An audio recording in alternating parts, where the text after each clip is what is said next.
السلام علیکم ملګرو. زه کله ناکله تاسو ته دا خبره هم کوم چې ما دا فلمونه ډیر نه دي کتلي مې دي، خو ډیر کم مې کتلي دي. ځکه ما ډیر اداکاران چې کله ما دا کتاب لیکلو ما ډیر نه پیژندل، او زه دې پسې دا منډې تړلې چې ما والې. نو بهرحال دغه معلومات مې ترلاسه کړه، په دې کتاب کې مې خوندي کړ. دا نننی پروګرام چې دی نو دا د یو اداکارې په هکله چې هغه اوس په دې اپریل کې 4 یا 5 اپریل چې هغه وفات شوه، او د پښتو فلمونو ناموره اداکاره وه، نامه یې وه صبا شاهین. صبا شاهین په هکله به سره د هغې لنډه شان پېژندګلو وکړم چې د دې تعلق هم د داسې کورنۍ سره و چې د مخکې نه د فن سره وابسته و. د دې دوه خویندې، یو د دې نه مشره وه چې په عامو کورونو کې واده وه، یو د دې نه کشره وه چې د هغې نوم و شهزادي. هغه هم د فلمونو او د سټیج او د سی ډي ډرامو اداکاره ده، خو هغې دومره نوم نه دی ګټلی څومره چې دې نوم ګټلی دی. خو دې صبا شاهین چې کوم نوم ګټلی دی، نو هغه ډېر معذرت سره دا خبره کوم چې څه وخت کې د پښتو په فلمونو کې دا ولګریټي چې ورته وایي، دا بېهودګي ډېره شروع شوې وه. نو په هغې کې د دې نوم هم راځي. زه به دلته یو خبره وکړم چې دا فلم کله جوړېږي نو په دې کې اداکار یا اداکاره چې څه کوي دا د ده خوښه نه،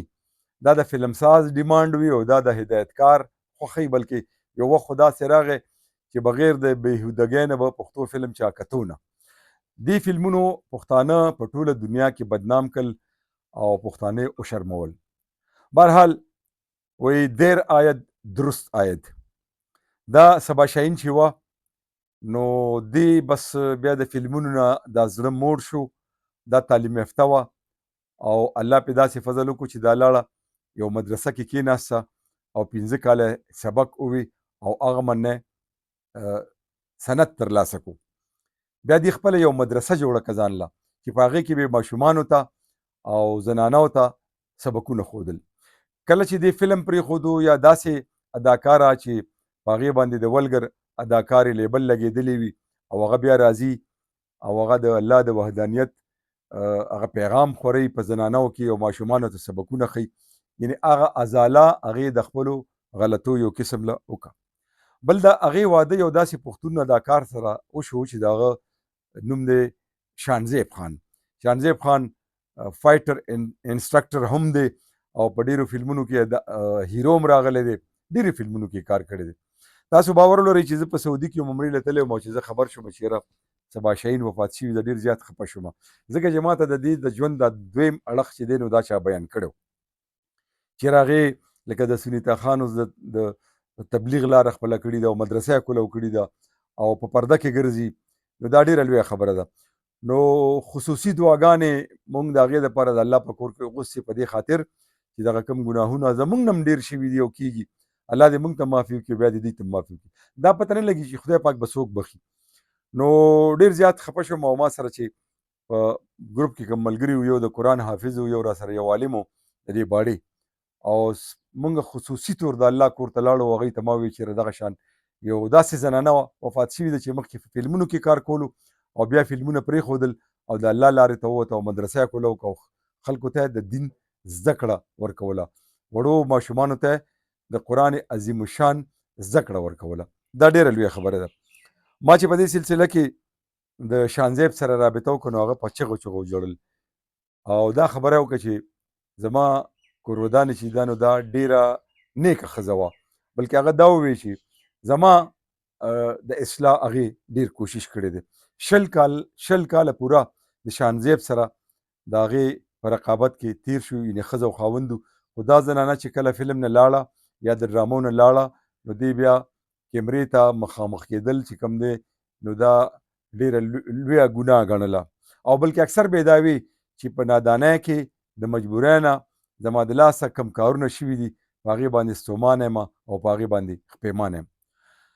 دا دومره مشهوره اداکاره وه چې دا د بدر منیر، آصف خان، بیدار بخت، طارق شاه، جمیل بابر، دا څومره مشهور اداکاران چې دي د ټولو سره به تورې هیروین راغلي ده. دې د پښتو نه علاوه په پنجابي او اردو فلمونو کې هم ډېر کار کړی دی، خو چې کله دا پښتو فلم ته راغله نو په پښتو فلمونو کې دې ځان له یو مقام جوړ کړو او یو نامه یې وګټله. پېښور ته هم دا راغلي وه، یو ځل د تصویر مال سلیما کې یو سټیج شو وه نو شو چې چا کوله نو زما یو ملګری نو ما ته وی تراشه او یو شو د نظم لاړم یو شیبه په هغې کې ناست وم خو ما دا شور نشو برداشت کولی نو دا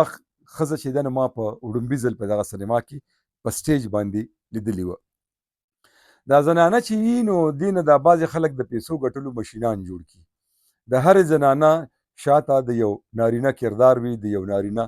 لاس وي تاسو وګورئ اوس هم ډېرې زنانه داسې راځي په دې شو بیس کې چې هغوی بیا دغه فریادونه کوي چې زما خاوند یا زما پلار یا زما ماما یا زما رور المیه دا ده چې یا پلار به وتلی وي یا ماما به وتلی وي یا تره به وتلی وي او دې فن ته یې راویستي وي د فن د کورنۍ سره هېڅ تعلق هم نه خو بیا پرې داسې لیبلونه لګېدلي وي چې خلک ورته په ښه نظر نه ګوري بهرحال دا بیماره شوه دې ته د ګردو تکلیف راپېښ شو چې دغه مرض بیا د کینسر شکل او اختیار کو او ملګرو دا به درته ګوره ووایم چې د دې بنیادي وجه د دې ښځې د صبا شاهین هغه فلمونه هغه کردارونه چې دا پرې باندې ډېره زیاته خفه وه او دې به شپه ورځ ژړل چې ما ولې داسې کړي دي د دې مخکنی واده چې هر چا سره شوی و د هغې نه یو زوی چې هغه هم واده کړی دی او د هغه هم بال بچ دي د دغه نوسان وسو سره او دغه شانزیب سره د دې د ژوند د اخیري لحظې تېرې شوې صبا شاهین چې دا هغه یو ډېر پرفیکټ ډانسره وه سره د ښه جسم ښه سترګو ښایسته سترګو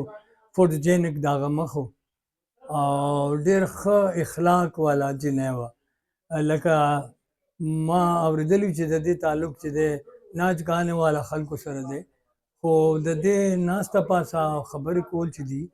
دا به ډېر تعلیم یافته غوندې خلکو غوندې د دې ناسته پاسته وه او دې ډانسونه هم ډېر ښه کول یو نیم فلم دوه درې فلمونو کې بلکې ما سره د کړي او پنجابي هم ویله اردو هم ویله او پښتو څه ټکي هم دی زده کړي وو او دا ده چې بعد کې دې به اکثر خلکو نه تپوس کول چې یاره د لمونځ زکات د حج څه ثوابونه دي د تبلیغ څه ثوابونه دي ما هم اورېدلي دي چې هغه فرصت کې به ماشومان ته خپل ګاونډ کې چې کوم ماشومان وو جنکۍ هلکان هغوی ته قرآن شریف زده کولو او هغوی به لمونځ دغه کې دغه کولو زده کولو به ډېر ښه دغه او شاهزیب چې دی هغه یو فایټر او ډېر ښه هلک و هغه خلاقي طور باندې هغه هم ډېر ښه و نو د دې خپلو کې مینه محبت شروع شو بیا دې واده م وکړه او زه خو چې خبر شم چې هغه په ډېر کم عمر کې وفات شوه نو بس زما زړه نه هغه دپاره دعا ښي چې هر رنګه چې وه ښه وه زموږ کار به یې ډېر فلمونو کې ډېر ښه ډانسونه کول او بلکې اکثر خو به داسې چل و چې ډانس ماسټر به څنګه چې ډانس خولو هغه نه به پخپله دی پخپله ډېر ښه ډانس کولو نو زما طرف نه دی خدای وبخي زه دعا کوم چې خدای دې هغه وبخي خواست کوم ټولو ملګرو ته چې دا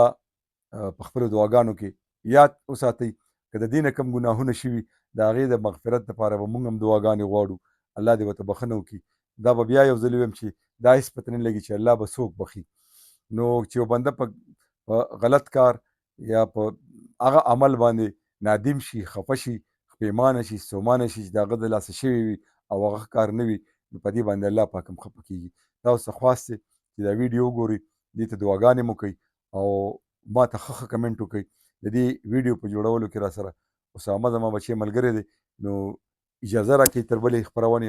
که څوک غواړي چې د دې هنرمندانو په هکله مفصل معلومات موږ ته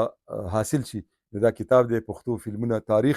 تحقیق او تنقید دا تاسو زمانه نیغ په نیغه حاصلولی شئ تر بلې خپرونې د الله په امان